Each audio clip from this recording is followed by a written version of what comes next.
We're rock and roll with it here at Truck Festival 2023 and super delighted to be joined by a really awesome up-and-coming band, South Arcade. How we doing, guys? We are doing good, thank you. You've made it to Sunday as well, made it through this rainy weekend. How, are you enjoying the festival so far?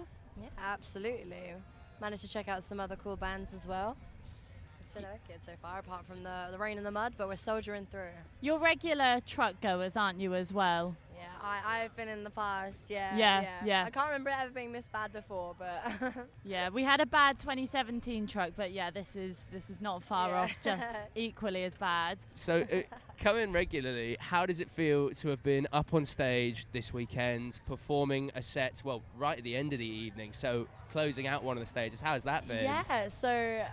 For one, it's so cool to be like the other side of the barrier. I think like those couple of years ago where I did just come as a punter, like not even having that idea in my head that I would ever be on the stage there or anything like that wasn't on my mind. That was very cool.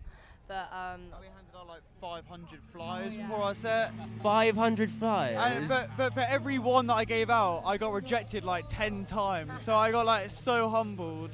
But some of them came, yeah. Some people were at the front going like, holding the flyers like, you gave me this flyer. For us now, how did it go if you were handing out a flyer? Oh, what was it? It was like, do you like rock music? And if they go, yeah, I go like, come and see us. We're like Paramore, but like slightly worse. You'll love it. Wow, if that doesn't get them coming, I don't know what it is. So I wanted to ask about the new track, Unaware. Can you give us a little bit of like background to it? So like, I think Unaware for us, I think it's definitely like our probably like most pop punk sounding track, but as a story like behind it, it's that whole nostalgic, does he like me not, like two friends accidentally catching feelings but not being able to say anything, and that whole like awkward thing when you're in your room thinking about it, and just that. Quite self-explanatory, isn't it? Yeah, I was so unaware that you feel this way. Amazing. And any new tracks, albums, EPs on the way? Well, we do actually have the music video for Unaware coming out very shortly. We've just had the last edit of that come back, so that's exciting. And as regards to a new track, we should have another one coming out next month, if all things go to plan. Oh, amazing. So any tours coming up? Have you got any more festivals for the year? Misery Loves Company as well. We're doing that. Yeah, we've got Misery Loves Company on September, and that is just after our own headline tour, which is at the end of September, which we're playing Birmingham, Manchester and London, and we're super excited for that as well. We're definitely going to have to check out the London one, I think. Oh, absolutely. Got to be there. You got to be there. So how do you find the kind of like festival experience versus gigs? Like, do you kind of have a different way of working? Yeah, you gotta go into it like no one knows any of your songs, and like songs that people can jump to are good, I guess. Like for this set we did no slow songs. Like that's just too boring. I can't be bothered for that. Just like loud, angry, jumpy songs, really. Yep. Anything that fills the sales brief you've already done with all your flyers as well. That helps as well. I've got to say though, you guys are remarkably busy. I can't get over following you guys on socials, how many support tours you've been going on, your TikTok as well. I have to say, I know for Oxfordshire listeners, I've seen a few pictures of you standing underneath the South Arcade sign at the Westgate. Please tell me that's not what you've named the band after. Is it Harry? I think I just came out of Top Man, freshly bought a pair of boxes, looked up and I went, God, it would be a bloody good name, that would be. That's it. Yeah. That's it. There's nothing more to it. I mean, yeah, I think that's all there is to the name. Yeah, we're gonna have to make it more interesting, maybe. And then we'll change it every time how we came up with it. Well, I have to say, every time I walk past it, I do see it and think of you guys as a result. See? So subliminal, we paid them to put that up there. Exactly. That's why it's there. But no, yeah, we've been grinding out the TikTok as well. That's fun. So what would you say are kind of like your inspirations, like other bands? What have inspired you to like create the music that you have?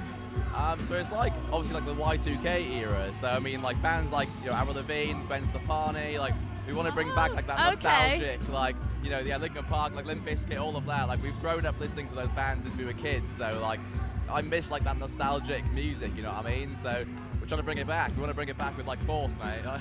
I can definitely see you kind of portraying a bit of Gwen Stefani. We love that. I'm all here for that. Yeah. Well, I have to say, with your TikToks, there's a lot of free tickets going out after those TikToks that have gone viral. Say, blow up our band, blow up this song. There's going to be a lot of free gigs in the future.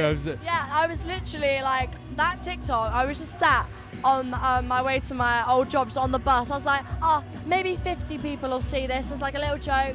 Like, it'll be a small little show. Maybe we'll honour it.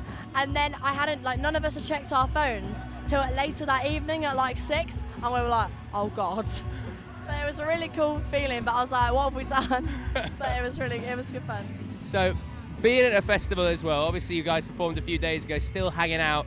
You hear all these legendary stories of bands meeting other musicians, jamming around. Have you met anybody so far? Are you still on the hunt to meet anyone? Last night, I mean, one of my idols is like Old J. Like, I've always grown up listening to Old J. And I fully waited at the back of the stage. I was like, I'm gonna get my moment with Old J. Yeah, I was like this. I was drunk, and a Thatcher's haze in a hand. And I was like, I can imagine what I looked like approaching him, but I was just like, man, I gotta get a photo with you. Can I please chat to you for 5 minutes? And he was so lovely. So yeah, I met Old J, met King No One. They were lovely too. Yeah, it's actually been sick. Being able to get backstage and meet people and actually mingle is actually amazing. It's brilliant. Yeah, I feel like this question's kind of already been answered for you, but what have kind of been your top bands for the weekend, especially since you've been camping? Oh gosh, well, I know they actually haven't played yet, but I love Royal Bloods, so I'm super excited for them. Oh, who else? We have Boy Bleach, who we've played with before, were amazing. They had so much energy, awesome band. Good song. But yeah, Royal Blood, man, that's why I'm here. Yeah, for sure, yeah. So, just to wrap it up, we're almost at the end of the weekend. You're here for the weekend camping. Camping at the festival, does that make playing, is it a slightly different experience? Is there anything that you're packing differently? Well, we even said last night our tent flooded. Is there a bit of a worry potentially if all your gear gets flooded? We live 10 minutes down the road, so we've been cheating really. We've been going back and having showers and charging our phones up. Yeah. See, when the option's there, it's got to be done. It'd be rude not to, right? Exactly. The golf buggy was brilliant, mate. Oh yeah. Golf buggy? Yeah, to get the gear from to the main. Yeah, that was fun. Goodness me, we really are missing out not being in the artist camp. Were you on it when it handbrake turned? I know what happened, but I wasn't there. But basically, a bunch of our mates, they got the golf buggy back from the tent. So we were taking all the gear back up to the artist accreditation section, and they just looked at the guy, they got right towards the end of the trip. They're like, mate, do an handbrake turn, and he was all right, and they just did it, but went up on 2 wheels, they almost flipped the car. It was the funniest thing. Look at that. We won't name who that driver was in case he gets fired. But living the high life with golf buggies, I'm here for it. I'm here for it. Rock and roll lifestyle with I South know. Arcade at Oh Truck my Festival. God, yeah. Well, hopefully we will see you back here again very soon at Oh, Truck. we hope so. That would be so cool. Absolutely awesome, guys. Thank you so much for joining us, and we can't wait to see all the stuff coming for the future for you. South Arcade and rock and roll with it. Thank you for having us. Rock and Roll With It, out now on all your favourite podcast platforms.